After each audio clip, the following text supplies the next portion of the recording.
애굽에 내려진 전염병과 독종 재앙입니다. 하나님은 애굽을 심판하고 계시죠. 그 이유는 하나님의 백성을 마땅히 내보내야 하는데 하나님의 백성들 하여금 마음껏 예배하고 경배하도록 해야 하는데 세상 왕 바로가 하나님의 백성들을 구류하여 두고 붙잡아 묶고 있기 때문에 그렇습니다. 하나님의 끝없으신 요구는 이것이죠. 내 백성을 보내라. 그들이 나를 섬길 것이니라. 1절 말씀이죠. 여호와께서 모세에게 이르시되 바로에게 들어가라. 내가 그의 마음과 그의 신하들의 마음을 완강하게 하면 나의 표징을 그들이 위해 보이게. 9장 1절입니다. 여호와께서 모세에게 이르시되 바로에게 들어가서 그에게 이르라. 히브리 사람이 하나님 여호와께서 말씀하시기를 내 백성을 보내라. 내 백성을 보내라. 여호와께서 말씀하시기를 내 백성을 보내라. 그들이 나를 섬길 것이니라. 아멘. 오늘도 하나님의 끝없는 요구는 이것입니다.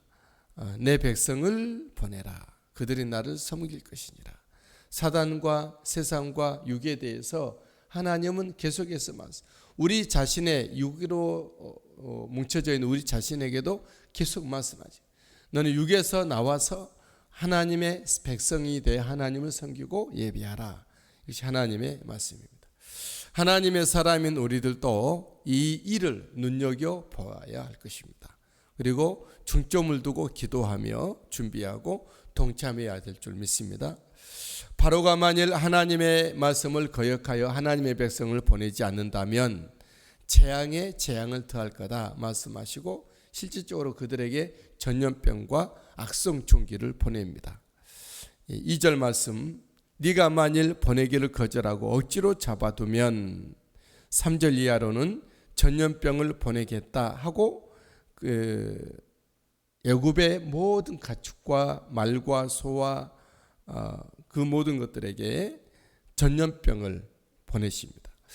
오늘날 말하면 구제역이라든가 AI 바이러스, 조류독감이란지 뭐 그런 거겠죠.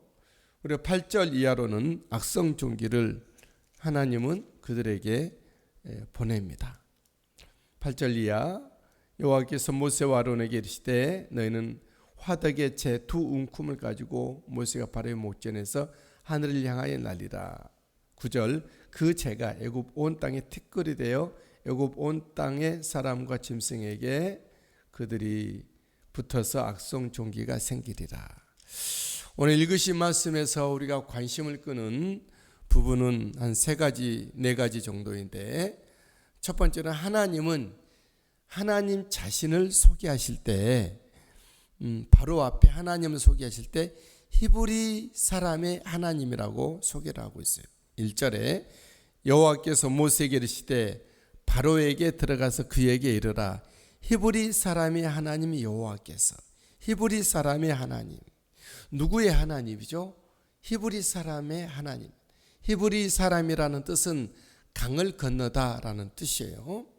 아브람 때에 유브라데스 강을 건넜고 또한 요단강을 건넜고 다시 이제 애굽에서 떠나 홍해를 건널, 또 더 나아가 요단강을 건너서 약속의 땅에 이를 백성들이라는 거죠. 저 여러분들이 하나님의 사람이라는 분명한 그 표준 기준이 무엇입니까? 예배 드리는 것이 하나님의 사람입니까? 물론 하나님의 사람들은 예배 드리죠. 기도하는 것이 하나님의 사람입니까? 물론 하나님의 사람들은 기도하고 성경 읽고 선교하고 봉사합니다. 그보다 먼저 강을 건너진 사람이어야 합니다. 세상으로부터 완전히 건넌 사람이 돼야 됩니다. 육으로부터 완전히 건너진 사람이 돼야 됩니다. 나 자신으로부터 강을 건너 하나님의 사람, 예수 그리스도의 사람, 성령의 사람, 이 세상이 목적이 아닌 하나님의 부르심과 하나님의 나라가 목적이 된 그런 사람을 보고 강을 건넜다, 돌아오지 않는 강을 건넜다 하는 것이죠.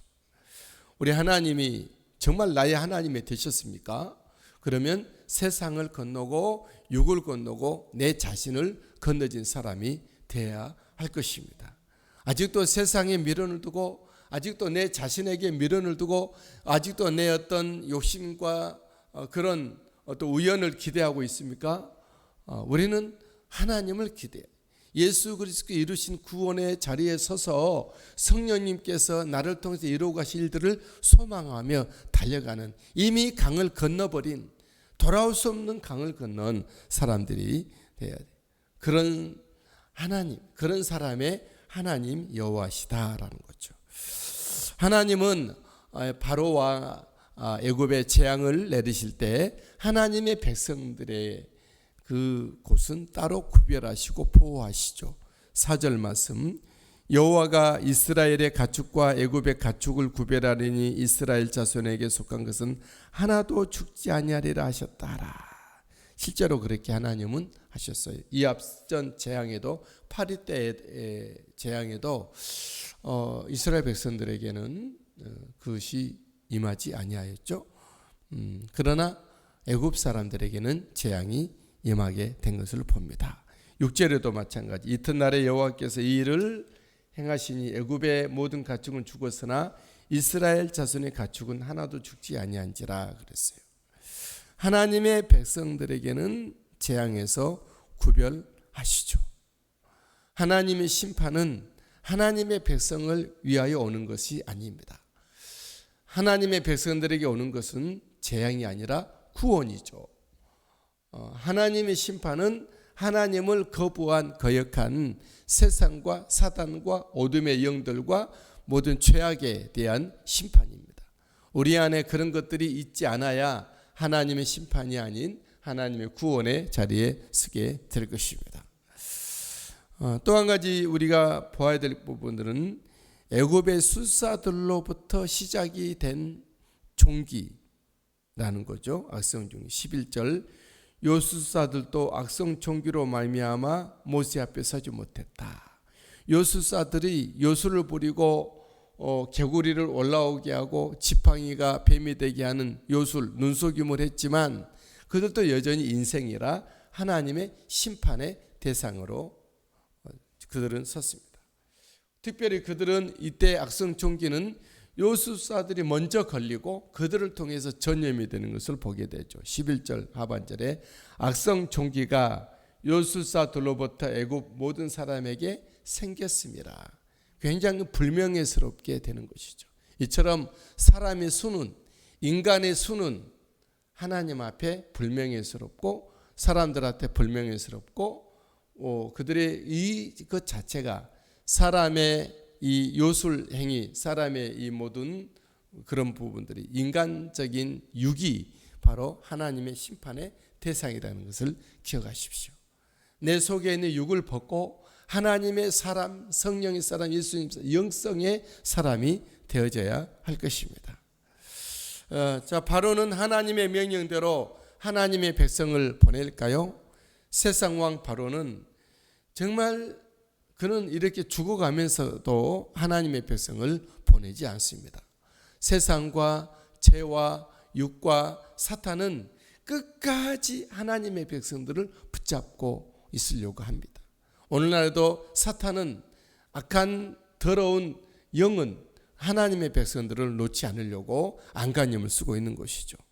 7절과 12절 말씀을 볼까요? 7절에 바로가 사람을 보내어본 적 이스라엘 가축은 하나도 죽지 아니하였더라. 그러나 바로의 마음이 완강하여 백성을 보내지 아니하니라.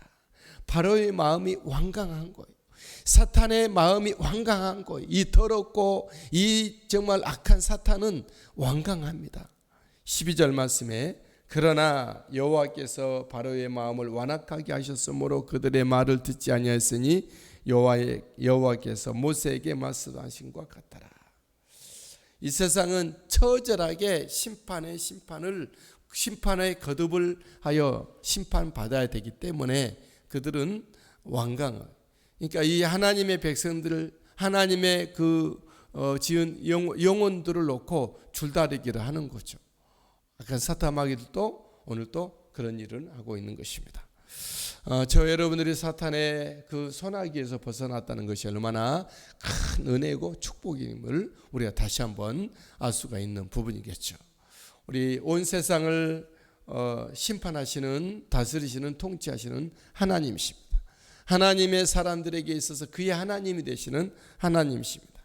세상의 술사들은 아무리 요술을 부리고 그런 우리에게 현란한 모습으로 보일지라도 그들은 심판의 대상이고 재앙의 대상인 것을 우리는 알아요. 인생뿐이고 그들이 아무리 독재자이고 권력을 휘두르고 모든 여러 가지 부와 명예를 가지고 요란한 어떤 모습으로 보일지라도 심판받을 인생일 뿐이라. 하나님의 말씀에 통치하에 있는 인생뿐인 것을 우리는 기억합니다.